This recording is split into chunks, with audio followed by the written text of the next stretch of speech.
இயேசு கிறிஸ்துவின் இனிய நாமத்தில் வாழ்த்துக்களை கூறிக்கொள்கிறேன். நீதிமொழிகள் 10:22 இப்படி சொல்கிறது, கர்த்தருடைய ஆசீர்வாதமே ஐஸ்வர்யத்தை தரும், அதனோடு அவர் வேதனையை கூட்டார் என்று. ஆம், எல்லோரும் ஐஸ்வர்யமாய் வாழ வேண்டும், செழிப்பாய் வாழ வேண்டும், செல்வந்தராய் வாழ வேண்டும் என்று ஆசைப்படுகிறோம். இது மனிதனாய் இந்த பூமியில் பிறந்த ஒவ்வொருவருக்குள்ளும் இருக்கிற ஒரு எண்ணம், எதிர்பார்ப்பு. அது தவறல்ல. ஆனால் 1 தீமோத்தேயு 6:10 சொல்கிறது, பண ஆசை எல்லா தீமைக்கும் வேறாய் இருக்கிறது. நீதிமொழிகள் 28:20 சொல்கிறது, உண்மையுள்ள மனுஷன் பரிபூர்ண ஆசீர்வாதங்களை பெறுவான், ஐஸ்வர்யவானாகிறதற்கு தீவிரிக்கிறவனோ ஆக்கினைக்கு தப்பான். ஆம், நாம் நன்றாய் படிக்கிறோம், நன்றாய் அறிவை வளர்த்துக் கொள்கிறோம், அனுபவத்தை பெற்றுக்கொள்கிறோம், ஒரு நட்பெயரை எல்லாரிடத்திலும் பெறுகிறோம். எதற்காக? ஒரு உயர்ந்த ஸ்தானத்தில் வருவதற்காக, பொருளாதாரத்தை நல்ல நிலையில் வைத்து செழிப்பாய் வாழ்வதற்காக, அடுத்த சந்ததியை அல்லது அடுத்த தலைமுறையை நம்முடைய வாழ்வில் நம்மை காட்டிலும் உயர்ந்த நிலையில் அமர்த்துவதற்காக. இதில் எந்த விதமான தவறும் இல்லை. ஆனால் பணம் மட்டுமே வாழ்க்கையின் இலக்கென்று அதையே நம்பி சதா ஓடிக்கொண்டிருக்கிறவருடைய வாழ்க்கையில் பெரிய ஏமாற்றங்களும் தோல்விகளும் வருகிறது. சிலர் குறுக்கு வழியிலே பணத்தை அடைந்தாக வேண்டும் என்று சொல்லும்போது சில இடங்களில் அவமானப்பட நேருகிறது, அவமானத்தை சந்திக்கிறார்கள்.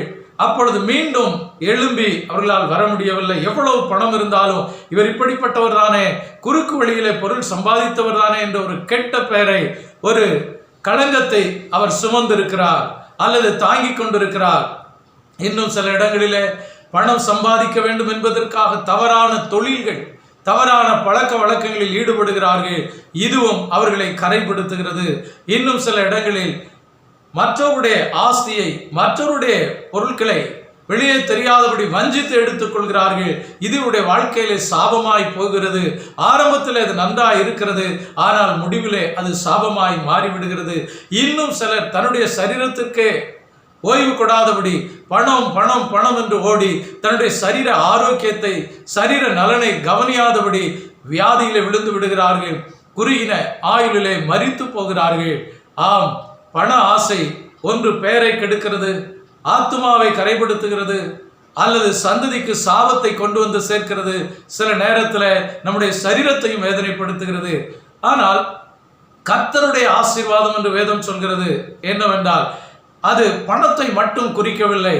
அதில் சமாதானம், சந்தோஷம், மகிழ்ச்சி, நிம்மதி, ஆரோக்கியம், தீர்க்காயில் அடங்கி இருக்கிறது. அதில் நம்பிக்கை இருக்கிறது.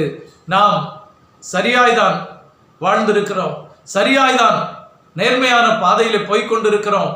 ஆகையால் எந்த பயமும் இல்லாதபடி ஒரு நிம்மதியை தருகிறது, மனதில் ஒரு நம்பிக்கையை தருகிறது. அதே போல தேவனும் ஆசீர்வாதங்களை கொடுக்கிறார். ஆசீர்வாதம் என்பது பொருளை மாத்திரமல்ல, அதை அனுபவிப்பதற்கு, பொருளை பெற்று அனுபவிப்பதற்கு தேவையான சகல சூழ்நிலைகளையும் சேர்த்து கொடுக்கிறது. ஆகையால் கர்த்தருடைய ஆசீர்வாதத்தை வேதத்தில் பெற்ற அநேக பரிசுத்தவான்கள் இருக்கிறார்கள். தாவீது ராஜாவை பார்க்கிறோம், தானியேலை பார்க்கிறோம், எஸ்தரை பார்க்கிறோம், இன்னும் யோசேப்பை பார்க்கிறோம். இவர்களெல்லாம் தேவனுக்காய் உண்மையாய் வாழ ஒப்பு கொடுத்தவர்கள்.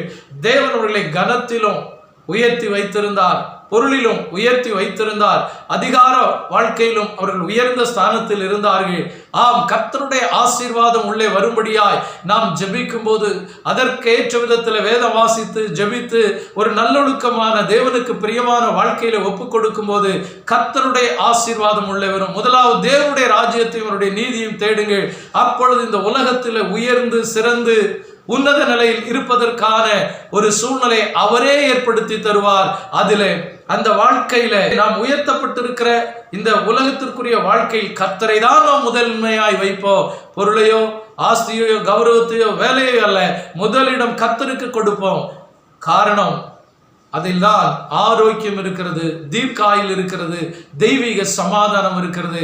ஆகையால் கர்த்தருடைய அந்த ஆசீர்வாதத்திற்காய் நாம் அவரை நோக்கி பார்ப்போம். நம்முடைய வாழ்க்கையில் அதற்கேற்ற நல்ல பழக்கங்களை, நல்ல சுபாவங்களை, நல்ல பயிற்சிகளை மேற்கொள்வோம். கர்த்தருடைய ஆசீர்வாதம் நம் மீதும் தங்கும், நம்முடைய சந்ததியின் மீதும் தங்கும்.